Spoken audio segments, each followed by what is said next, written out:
첫 번째가 프리미어 리그, 축구의 이제 시작이죠.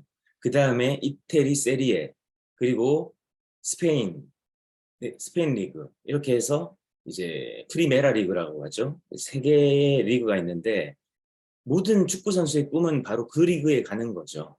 그 리그에 간다는 것은 말 그대로 이제 성공이 보장되는 것이고, 성공이 보장된다는 건 말 그대로 내가 축구 선수로서 모든 꿈을 펼칠 수 있다라는 어떤 그런 개념의 의미인 것이죠. 근데 이 국내에서 K리그 선수들끼리 공을 차게 되면 어떻게 될까요? 어떤 더 좋은 롤모델을 볼 수가 없을 겁니다. 왜냐하면 K리그 선수들끼리의 경험은 그 경험에서 놀게 되거든요. 근데 국내 선수들이 해외 리그를 갑니다. 그러면 이제 언론에서는 그들을 해외파라고 부르죠. 그럼 이 해외파 선수들의 움직임을 한번 보게 되면, 예를 들어서 우리 지금 손흥민 선수가 뛰고 있고 뭐 황의조, 황희찬 이런 선수들이 있지 않습니까? 그럼 이런 선수들이 해외에서 경기를 하게 되면 어떻게 될까요? 중고등학교, 대학교 때까지는 국내 선수들끼리 고만고만한 선수들끼리 뜁니다. 그럼 그들끼리에서 축구를 했던 것과 아주 어렸을 때부터 유스팀, 즉 유소년 축구팀에서부터 같이 호흡을 맞춰온 세계 최정상에 있는 축구 리그에서 선수 생활한 그 친구들과, 그리고 그러한 경험을 이미 한 지도자들과, 또 그들의 여러 가지 과학적이고 체계적인 시스템 아래에서 트레이닝을 받은 이 선수들이 있는 그 경기를 K 스타, K 축구 선수가 갔다라고 한번 생각을 해볼게요. 예를 들어 손흥민이 갔어요. 그럼 경기가 어떻게 될까요? 전혀 다른 차원을 경험하게 된다는 거죠.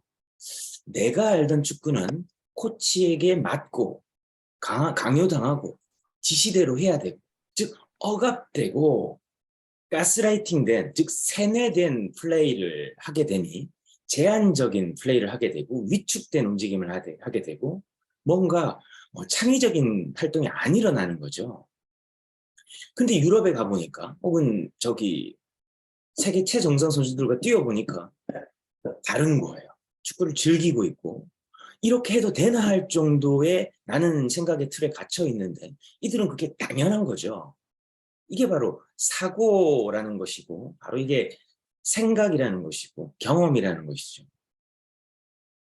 그래서 우리가 누구와 있는가가 굉장히 중요하다라는 겁니다. 오늘 100일만 미쳐라 37일차, 우리는 누구와 함께하고 있습니까? 라는 아주 간단한 질문을 가슴에 품고 진행을 해 보겠습니다. 계속해서 우리가 사람과 운영 시스템이라는 주제를 5번째로 다루고 있습니다. 지난 시간 우리는 사람의 마음을 얻기 위해서는 사람이 무엇을 주목하고 있고 무엇에 의해 움직이고 무엇을 원하는지 알아야 된다고 했었죠. 우리는 그것을 인문학이라고 부릅니다. 후마니타스라고 부르는 것이죠.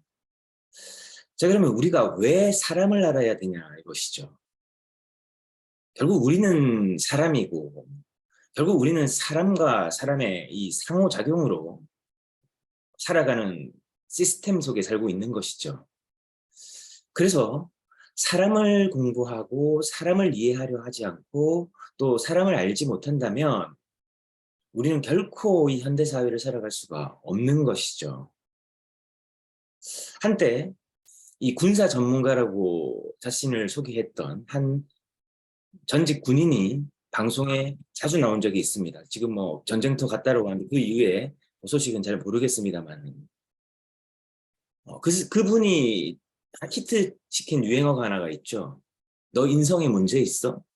이제 그 서바이벌 프로그램에 나와서 그 출연자에게 했던 말인데, 이게 이제 또 흘러 유행이 되면서 조금 성격적으로 이상한 사람들, 뭔가 무리 속에서 잘 어울리지 못하고 독단적인 어떤 사람들에게 그가 했던 말, 너 인성에 문제 있어 라고 합니다.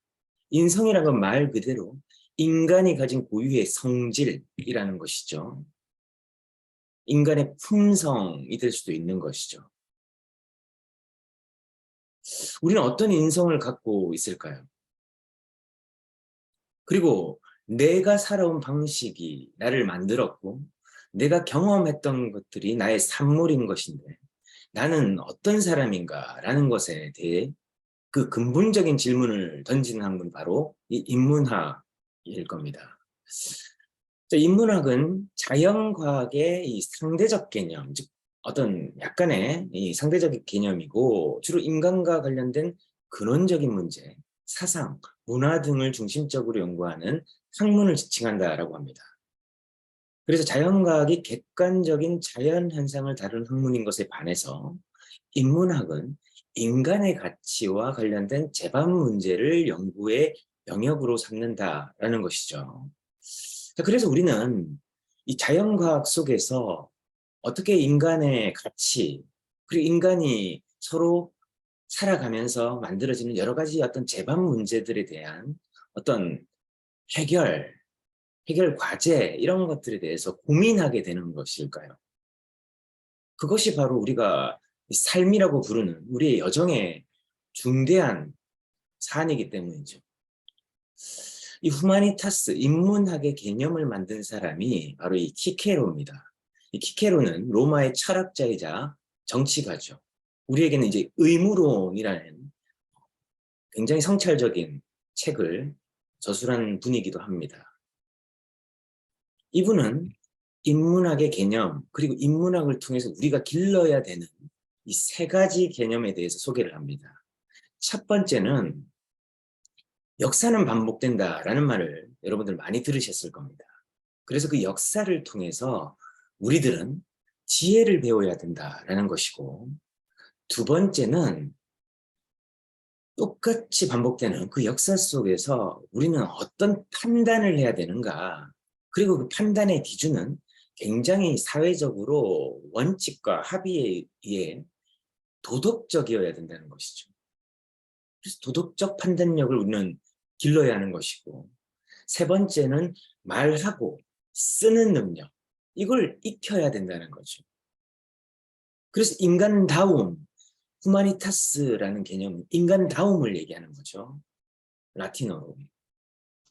그래서 우리가 인간답게 살려고 하면 그동안의 역사를 통해서 지식이 아니라는 거죠.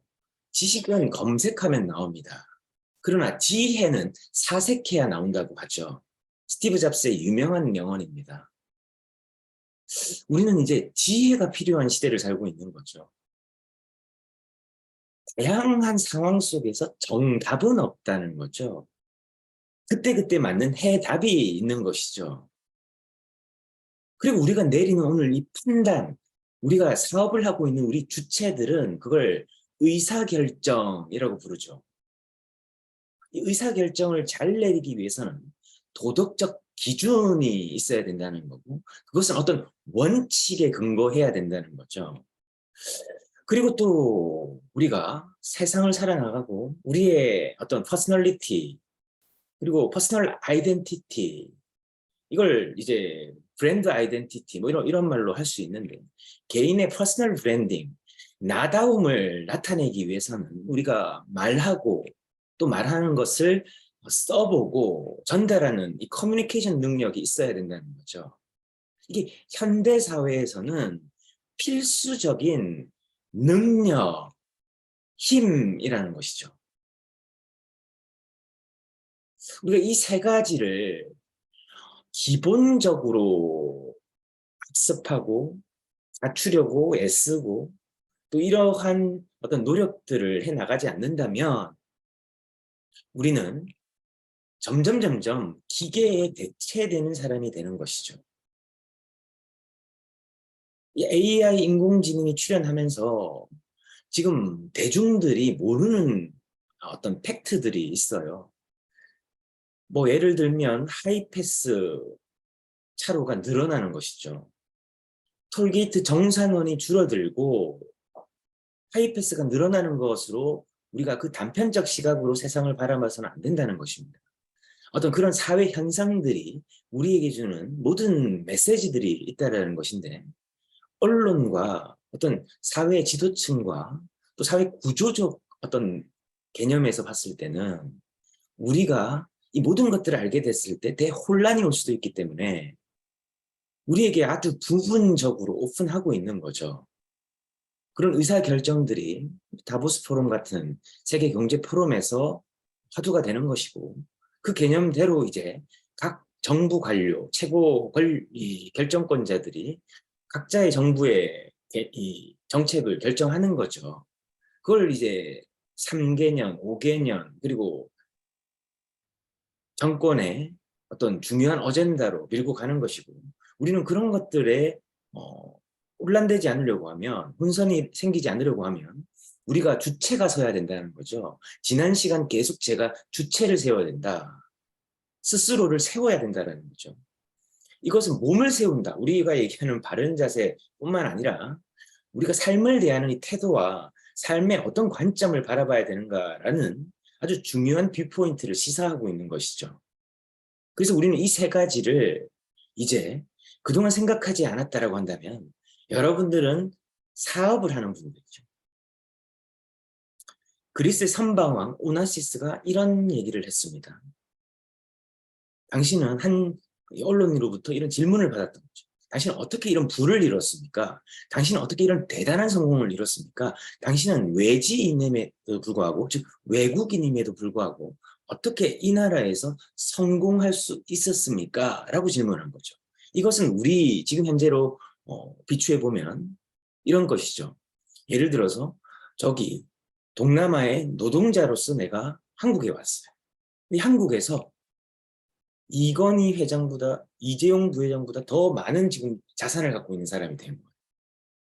한국 사회에서 가능할까요? 거의 쉽지 않은 일이죠. 뭐 거의 불가능하다라고 해도 우리는 당연하게 수긍을 할 것입니다. 근데 그런 성공을 이뤘단 말이에요. 그럼 그 오나시스가 뭐라고 얘기를 했냐면 한 가지입니다. 사람들 생각 위에 떠 있어야 됩니다. 라고 했어요. 마치 물 위에 뜬 기름처럼 사람들의 생각 위에, 의식 위에 떠 있어야 된다라고 했습니다. 즉, 대중과 같아지지 않고 다른 결로서 존재하고 또 그들이 보지 못하고 그들이 생각하지 못하고 그들이 헤아리지 못하는 것들을 그는 헤아리고 그것을 미리 준비해서 생각 위에 떠 있었다라는 표현으로 아리송한 표현으로 얘기를 한 거죠. 즉 대중과 같아지지 않으려 애썼다. 즉 우리는 이 세 가지 능력에 이제 집중해야 되고 여러분들이 집중을 하냐 안 하냐에 따라서 여러분들은 그동안 살아왔던 놀던 물에서 살 것인지 아니면 새로운 사람을 만나고 새로운 환경을 경험하고 새로운 환경 속에서 내가 존재하는지 이것을 여러분들이 이제 결정할 수 있는 주체가 선다는 거죠. 저는 이걸 말씀드리고 싶고 저는 여러분들에게 자신 있게 이걸 말씀드릴 수 있습니다. 정말이에요. 여러분들 뭐 저희 스토리를 아시는 분들은 아실 거잖아요. 데이트할 때도 200원, 250원짜리 해운대 백사장에 있는 그 자판기 커피 마시면서 데이트했어요. 그런 시절이 있었다고. 지금은 명품? 우리가 뭐 필요하면 얼마든지 살 수 있죠. 굳이 필요하지 않을 뿐이죠. 다 해봤으니까. 하지만 뭐 어떤 걸 돈을 쓰더라도 제일 좋은 것들을 선택할 수 있는 기준이 생기는 거죠. 삶이 바뀌었단 말이죠. 삶의 가치관이 바뀌었고 인생관이 바뀌었고 국가관이 바뀌었고 도덕관이 바뀌면 사회관이 바뀌면 세계관이 바뀌고 관점이 바뀐다는 거죠. 근데 내가 관점을 바꾸지 않는다는 것은 왜 관점이 안 바뀔까를 고민해야 된다는 거죠. 저희가 하는 얘기들이 잘 공감이 안 되는 분들이 있어요. 당연해요. 다른 관점을 보고 있기 때문에일 수 있는 거죠. 이게 공감이 되는 사람들은 점점점 저희처럼 자유의지, 즉 창조주가 주신 무한한 자유의지 속에서 그것은 중요한 사명이 거기에 깔려 있다라고 한다면 그 자유의지를 누릴 수 있는 거죠. 그 관점이 형성이 되는 거죠. 이것도 훈련이 필요하다는 거예요. 오늘 바로 여기서 저기로 가야지. 우리가 일반적으로 그냥 몸이 가는 걸 할 수 있어요. 그렇잖아요. 오늘 특정한 곳에서 우리가 모입시다라고 하면 거기 갈 수는 있어요. 교통편에 의해서. 근데 거기에서 전달하는 어떤 메시지들이 존재한다면 그 메시지들을 내가 수용하는 수용자의 관점에서는 받아들여지지 않을 수 있다는 거죠. 내가 거기에 있다라고 해서 그 메시지가 내 것이 된다라는 건 아니라는 겁니다. 내 머릿속에 있는 가장 중요한 거, 이것이 바뀌지 않으면 안 된다라는 거죠. 그래서 삶이 정체된 것 같고 바뀌지 않는 것 같고 10년을 한번 되돌아보니까 10년 전과 똑같아. 물론 그 속에서 경험은 있었고 얻은 것들이 있다면 그것은 자산이 될 수 있죠. 그걸 경험 자산이라고 부르죠. 근데 결과론적인 측면에서 보니까 10년 전하고 경제 상황, 내가 살고 있는 여건, 뭐 이런 것들이 다 똑같아. 만나는 사람도 똑같고, 하는 일도 똑같고, 어떤 주변 환경도 똑같고, 즉, 내가 K리그를 벗어날 수 없는 환경이라면 K리그밖에 안 되는 것이죠. 그렇다면 나는 길을 쓰고 프리미어 리그를 가든, 프리메라 리그를 가든, 세리아를 가든, 가서 환경을 바꾸고 만나고 부딪히고 상호작용하는 사람을 바꿔야죠. 그럼 그걸 바꾸려고 하면 내가 인문학이 바탕이 돼야 되는 거죠. 삶의 근본이 다시 재정의돼야 되는 거죠. 이게 중요하다는 겁니다. 제가 이게 정말 좀 어려운 개념을 제가 계속 쉽게 설명을 드리려고 K리그 얘기하고 프리미어 리그를 얘기하는 것을 좀 헤아려 주셨으면 좋겠어요. 우리가 이제 다음 시간은 사고 체계에 대해서 학습할 거예요. 이 시스템 오브 띵킹, 생각하는 이 시스템에 대해서 우리가 알아볼 겁니다.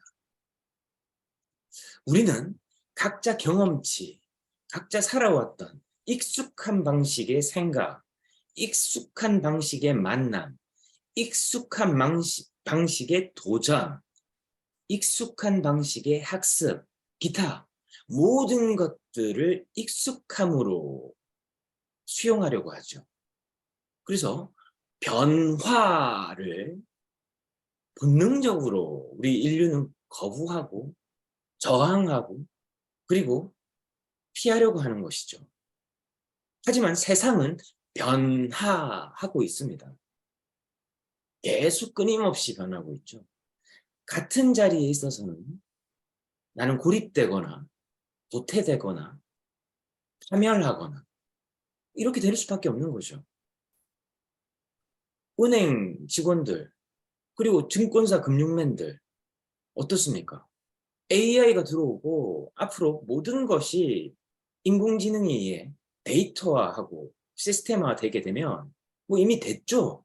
언제 시행할까? 사회가 요동치지 않는 범주 내에서 어떻게 그것을 실행해 나갈까를 지금 속도를 붙이고 있는 것이죠. 그걸 보는 사람과 전혀 생각하지 않는 사람은 삶이 다를 수밖에 없죠. 그러니까 어떻게 합니까? 임금 단결, 고용, 정규직 이 얘기 할 수밖에 없죠. 왜? 그들에게는 그 세상밖에 안 보이니까. K리그밖에 안 보이니까. 하지만 프리미어 리그가 있다라는 것을 빨리 각성, 웨이크닝, 깨어나면 어떻게 될까요? 각성이 일어나면 내가 빨리 일을 바꿔야 되겠다. 내가 빨리 변화해야 되겠구나. 이대로 살았다가는 내 생존이 불분명하구나. 아니, 나는 죽는구나. 이걸 빨리 자각해야 되는 거죠. 단결, 투쟁하는 것도 시간이에요. 사람다움을 위한 세 가지 공부도 시간이에요. 동일한 시간은 흘러갑니다. 나는 어떤 판단과 결정을 하는가? 오늘 우리는 이 질문을 하면서, 그리고 이 질문에 대한 답에 대해 우리는 무엇을 할 것인가? 정말 사람답게 사는 노력을 경주할 것인가? 이 부분을 가지고 주말간 여러분들이 어떤 도전을 하고 어떤 변화에 순응할 것인가? 여러분들이 생각하시면 좋겠습니다. 다음 주 월요일에 뵙겠습니다. 감사합니다.